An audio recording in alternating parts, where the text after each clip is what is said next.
Assalamualaikum warahmatullahi wabarakatuh. Bismillah, alhamdulillah, wassalatu wassalam ala rasulillah Sayyidina Muhammad ibn Abdullah wa ala alihi wa sahbihi wa wala. Alhamdulillah rabbil alamin. Kita berjumpa kembali di konten IBG. InsyaAllah kita akan menjawab pertanyaan yang masuk kepada kami. Assalamualaikum warahmatullahi wabarakatuh. Izin bertanya Gus, apakah karomah itu sebuah dongeng? Bismillahirrahmanirrahim. Apakah karomah itu sebuah dongeng? Terlebih dahulu kita harus memaknai dongeng itu apa. Apabila kita buka di Kamus Besar Bahasa Indonesia, dongeng itu adalah sebuah kata benda yang dimaksudkan untuk cerita yang tidak benar-benar terjadi. Di bagian bawahnya yaitu cerita bohong atau bisa dikatakan sebagai omong kosong. Berarti apabila karomah kita setujui diartikan sebagai sebuah dongeng, berarti itu adalah cerita-cerita imajinatif, cerita-cerita fiktif, cerita-cerita yang tidak berdasar, cerita-cerita yang bohong, yang omong kosong, yang tidak benar-benar terjadi. Ini tentang definisi dongeng.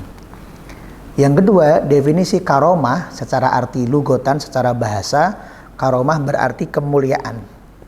Artinya apa? Kemuliaan yang diberikan dari sisi Allah Subhanahu wa taala kepada seorang hamba karena keistiqomahannya di jalan Allah Subhanahu wa taala.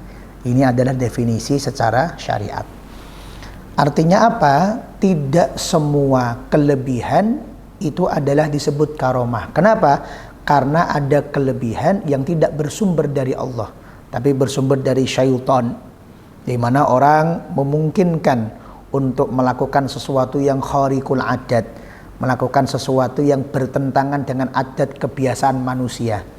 Berhari-hari nggak makan masih kuat, dibacok, ditusuk, dipisau, ditembak tidak mempan, berjalan di atas air dan lain sebagainya, maka bisa dikatakan karomah, bisa dikatakan bukan karomah. Kalau karomah standarnya adalah itu pemberian dari Allah sebagai bentuk memuliakan Allah kepada orang-orang yang dicintai Allah. Kenapa ia dicintai Allah? Karena istiqomah di dalam jalannya Allah Subhanahu wa taala.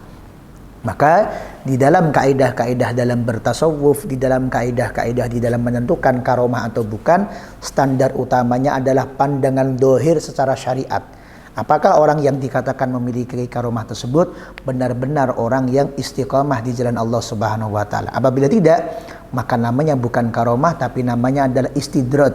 Sengaja diberikan kelebihan oleh Allah bukan sebagai bentuk memuliakan tapi sebagai bentuk menghinakan agar dia menjadi orang yang terhina, agar dia menjadi orang yang tercela dan lain-lain sebagainya. Ini bedanya karomah dengan istidraj. Maka sekarang kita gabungkan.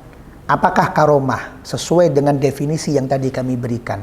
Itu adalah dongeng sesuai dengan definisi yang tadi kami sampaikan dari Kamus Besar Bahasa Indonesia. Maka jawabannya adalah karomah bukan merupakan dongeng. Karomah adalah sesuatu yang hak dan nyata, ada dari sisi Allah Subhanahu wa taala yang diberikan kepada hamba-hamba pilihannya. Bedanya dengan mukjizat, kalau mukjizat diberikan Allah kepada nabi atau rasul. Tetapi apabila ia bukan dari jajaran nabi atau rasul, dari ulama, orang-orang soleh waliullah, maka ia disebut sebagai memiliki karomah. Dalilnya apa? Kita umat Islam memiliki dalil yang wajib untuk kita percaya. Yang pertama adalah dari Al-Quranul Karim, di mana di situ dikisahkan mengenai bagaimana karomahnya Siti Maryam, bagaimana karomahnya dari Ashabul Kahfi, bagaimana karomahnya dari Sayyidina Luqmanul Hakim, dan lain-lain sebagainya yang memiliki karomah, dan beberapa karomah tersebut adalah di luar kebiasaan manusia pada umumnya. Di dalam hadis banyak sekali disampaikan tentang karomahnya para sahabat radhiyallahu ta'ala anhum yang itu betul-betul terjadi, sehingga tidak benar apabila karomah dikatakan sebagai sebuah dongeng. Nah, munculnya istilah karomah adalah dongeng mungkin dari ketidakpercayaan orang, dari turunnya trustment, tingkat kepercayaan orang atas orang-orang yang sekarang gemar bercerita, bisa melakukan ini itu, bisa mengerjakan ini itu, bisa begini begitu, tapi kita lihat orangnya ini suka berdusta. Tapi kita lihat orangnya ini suka menyebarkan cerita bohong. Tapi kita lihat orangnya ini ya sebenarnya biasa-biasa saja, tapi ceritanya kok luar biasa.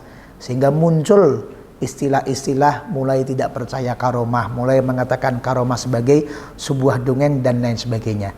Sebuah fenomena yang perlu untuk kita perhatikan dan perlu untuk kita kembalikan kepada Al-Quran, perlu untuk kita kembalikan kepada sunnah, dan perlu kita cek keyakinan kita di dalam hati. Apabila kita Islam, ahli sunnah wal jamaah, maka salah satu karakteristiknya adalah mempercayai adanya karomah yang dimiliki oleh para aulia, oleh para wali-wali kekasihnya Allah Subhanahu wa ta'ala. Semoga dapat menjadi keterangan yang utuh buat kita semua. Assalamualaikum warahmatullahi wabarakatuh.